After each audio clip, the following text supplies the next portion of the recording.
Hey guys, welcome back to the channel. In this episode, I want to cover year 2 of your brain injury healing journey. Now for me, this is how my experience went. My year 1, my year 2, and my year 3 had very interesting themes, and they were very abundant and clear to me. So I wanted to share this journey with you. It doesn't necessarily have to be your journey, and it doesn't matter if you're a year out from your injury or you're 7 years out from your injury. A lot of this stuff still applies no matter where you are along your brain injury healing journey. So as I talked about in the first video, we went over the first year, main top 3 things I learned in the first year that nobody really talked about that I needed to know about. So if you haven't checked that out, check that out. I'll put a link probably over here at the end of this video, and you can look at that or in the description. So this will be year 2. And year 2 for me was all about emotions. Year 1, I was getting acclimated. I was learning about myself. I was trying to figure out, who am I now with these new disabilities? You know, how do I function in life, and really just kind of becoming more clear on functioning in general. So the first year was all about really getting to know this new me, this new body, this new brain. The second year was now dealing with all the emotions that came along with the brain injury. And it was a tough year. It was a dark year. All of us, and I've worked with hundreds of brain injury survivors, go through a grieving period. And I will do a separate video on just the grief because I think it's important. And a lot of people don't want to talk about that. And it's probably one of the most important steps in the process, is dealing with the grief. So for me, there was 3 things that stood out that really helped me this year deal with my emotions and be able to handle them on a much better level, and things that nobody really told me. So I'm going to break them down for you here, and if they work for you, great. If they don't, that's okay too. Just know that I'm sharing my experience and others' experiences to kind of give you some maybe resources and ideas. So take what resonates, leave what doesn't. This isn't an end-all be-all, and I'm clearly not a doctor, so this is not medical advice at all. So the first thing I would say that helped me with my brain and my emotions was supplements. And I'm not talking a lot of supplements. I'm talking fish oil and mainly lion's mane mushroom. Those 2 things, if you learn about them, made a huge difference in how my brain healed and my brain fog, and how I was able to just move forward. So fish oil, we all know, is good for you. Omega-3s, salmon. When you go to brain retreats, which I have been to several, we ate a lot of fish.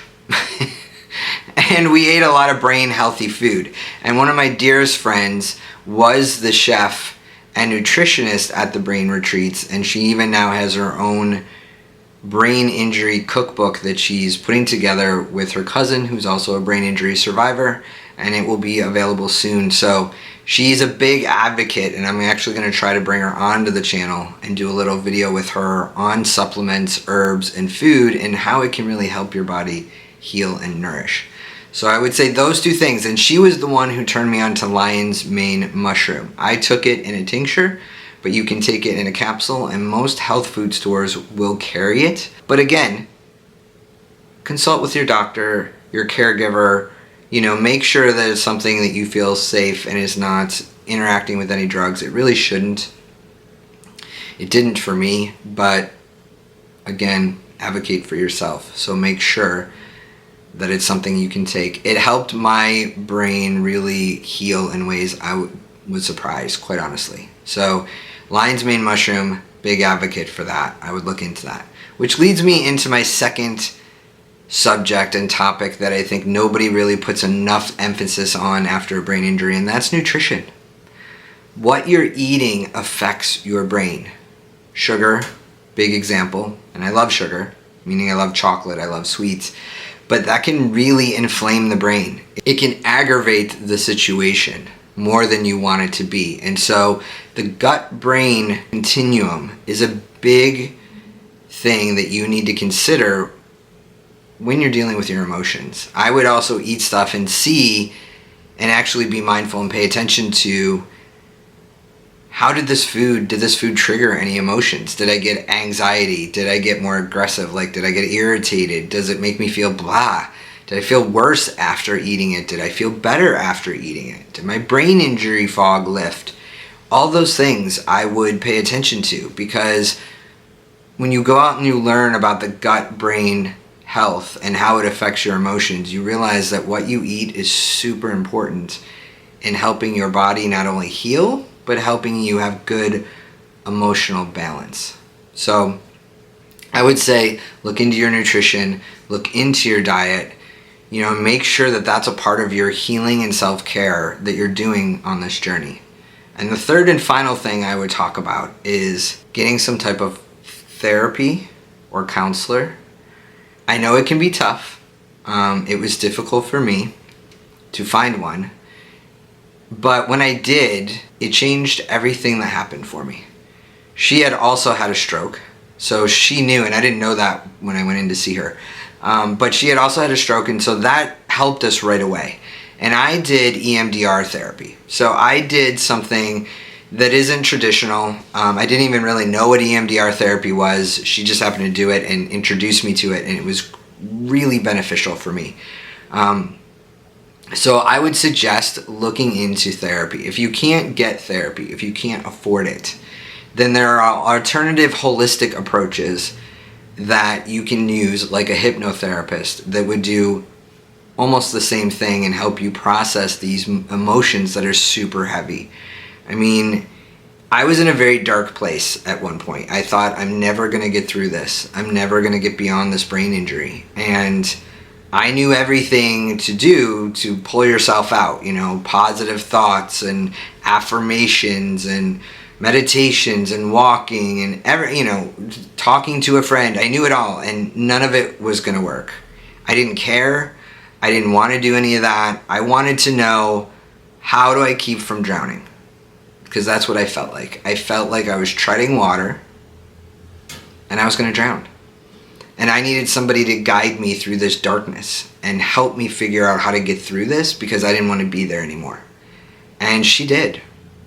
And the EMDR therapy, and I would suggest you look it up, is non-invasive. It has nothing to do with medications. It helps you to navigate the tougher emotions. And we had to start from my childhood and work up to my brain injury. So I did end up going on an antidepressant, and I will put that in there. As we were progressing, my therapist said to me, this isn't forever, because I don't like to take meds. Not a meds person, unless I absolutely have to. And she was the one who kind of walked me through it and said, why would you not take something that can help you navigate these tough waters maybe a little bit easier? It's not forever. It's just for right now. And she was right. And so I had to go back to my neurological center, because you had to get meds from a psychiatrist. And I had told the psychiatrist, look, I don't like to take meds. And he said, okay, we're going to put you then on this new antidepressant. And this was years ago, so it's not new so much anymore. Trintellix. No side effects, no weight gain, very minimal that you'll even know you're on it. Let's start with that. And he ended up even giving me samples, because he didn't know if my insurance would cover it at the time. And luckily my insurance did. Just so you know, I was on Medicaid. So I stayed on the Trintellix for about 6 months, and I honestly didn't even know I was on it. I still would get sad, but I didn't have these deep bouts of sadness. I'm just sharing this so you guys have an idea and an understanding of what going to therapy is like. And it's important to find a good therapist. It might take you a couple tries. It might take you 2 or 3 to go, okay, this isn't working for me. And if it isn't, then move on. You find somebody else, and that's okay. That's part of the process.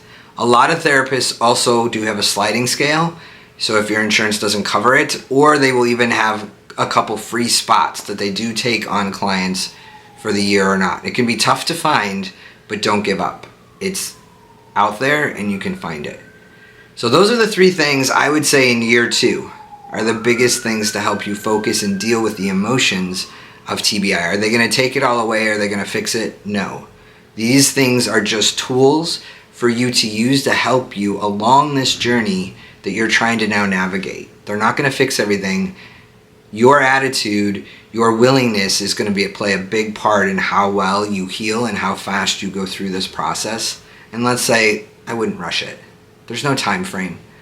I know survivors from all different walks of life, who some are doing better at year 2 and some are still struggling at year 11. So don't judge yourself. This is your journey, right? So take the time for you and to heal. If you guys found this helpful, please give it a nice thumbs up so other TBI survivors could find it. I appreciate you. Thanks for being here, and I'll see you guys on the next one. Hugs and healing.